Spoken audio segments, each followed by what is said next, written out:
Chapter 15. Kelly stared at Nancy in total shock. "You're absolutely right," Kelly said. "That is his coat." "Don't you see, Kelly? It makes perfect sense." Nancy picked up the proof sheet and sank down on a director's chair. "Tom Fortner had the opportunity to do a lot of damage during this contest," she murmured. "He even had access to the beauty salon," Kelly noted. "The sawed-through railing, the broken ring at the exercise station," Nancy went on. "He was at all those places." "But why would Tom Fortner want to sabotage his own project?" Kelly asked. "It doesn't make sense. The Face of the Year contest is big business, and it's his baby." Nancy put a hand on her face and rubbed her eyes. An image flashed into her mind of Tom Fortner riding the escalator at Marshall Fields with a woman who looked familiar. Opening her eyes wide, Nancy exclaimed, "I know the answer to that question, Kelly, and her name is Trina Evans." "Trina Evans? The head of Let's Go?" Kelly's eyes widened. "Remember the note Tom dropped?" Nancy asked. "It was signed T, and it mentioned a new president. That note was from Trina Evans. She's his new president." "Wow," said Kelly, leaning back in her chair to take it all in. "I even saw them together," Nancy said. "I read an article where Trina blasted the Face of the Year contest," Kelly tossed in. "Right, because it looked like it was going to be a major success for Smash. But Trina must have decided to get someone inside the contest to sabotage it. Someone like Tom Fortner. Then the whole contest would backfire on Smash." Nancy stood up and pressed her lips together. "Kelly," she said, "lock up these proof sheets and the negatives. They're our best bit of hard evidence." "They won't go anywhere, don't worry." "Hey!" Kelly exclaimed, glancing at her watch and standing up.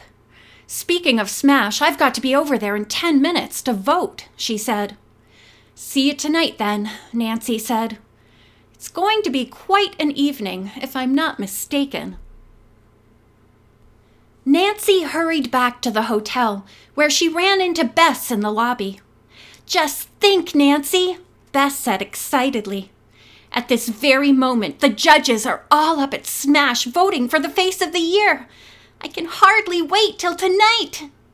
"Bess," Nancy replied, lightly grasping her friend by the arm, "come on up to our room. I want to tell you something." "You've solved the case! Tell me! Nancy waited until they were in the suite, with the door closed, before she told Bess her theory about Tom's motive for sabotaging the contest. "It sounds good, Nancy," Bess admitted. "But like you always say, where's the proof? The note he dropped isn't much evidence. And you said you couldn't see his face in those pictures." "Right, but I think I know where we might be able to find a lot more," Nancy said slowly. "Do you know where I can find Heather?" "Heather?" Bess exclaimed in surprise. "I forgot all about her. She should be in her room. We were all told to be back at the hotel." "Thanks, Bess." Nancy headed for the door. "Nan, be careful," Bess said. "I'm always careful," Nancy promised, slipping out and heading for Heather's room. "Hello!" Heather called out in response to Nancy's knock. "It's Nancy Drew. Can I come in for a minute?" Heather pulled the door open. "I'm getting ready for tonight," she said. "I won't take a lot of your time," Nancy promised. "But I need Tom Fortner's briefcase, and I want you to help me get it." "What do you want Tom's briefcase for? Why should I help you?" Heather flopped into a chair. "I think you'll want to when you know what's in it for you."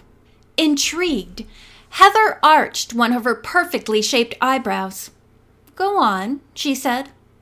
"If you help, and if Teen Scene breaks the story of what was really going on in this contest, you'll get some great publicity. Enough publicity to bury your past for good. Heather took Nancy in with her cat-like golden eyes. What if Teen Scene doesn't break the story? Kelly Conroy is helping me investigate, Nancy said. She'll break the story, I promise. Heather appeared thoughtful before speaking. Forget it, she said. I don't want anybody mad at me. Suit yourself, said Nancy, stepping to the door. But if you change your mind, look me up. I'll be in the audience tonight. Nancy, Bess said excitedly when Nancy went back to her room. Call Kelly right away. She's waiting at a payphone. Hi, came Kelly's voice. Sounds of the street filtered into the phone. What's up? Nancy asked.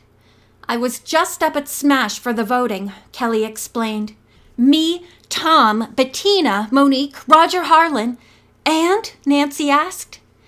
And when we were finished, Tom counted the votes and announced that Heather Richards had won. Oh, said Nancy, a little deflated. But, Kelly added, when Tom put the votes into his briefcase, I could swear he was trying to hide something. Everybody left, including me, but I had a funny feeling about the results. I sneaked back inside. The pads we had written on were still on the table. And? Nancy asked. And Nancy, I could read the indentations on the pads. I could read who everyone had voted for. And guess what? Heather didn't win at all! End of chapter 15.